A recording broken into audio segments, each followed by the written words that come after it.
ঈদুল ফিতরের সময় তাকবীরে তাশরিক মনে মনে পড়িতে হয়। আল্লাহু আকবার, আল্লাহু আকবার,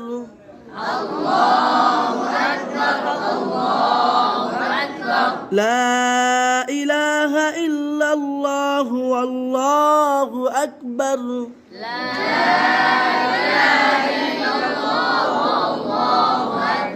আল্লাহু আকবার, আল্লাহু আকবার ওয়ালিল্লাহিল হামদ।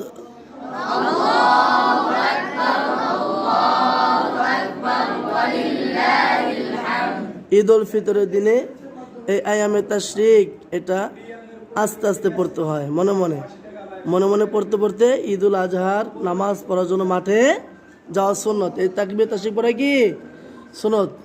আমরা পড়বো তো ইনশাআল্লাহ। আল্লাহ তাআলা আমল করতে তৌফিক দান করুন, পড়েন আমিন।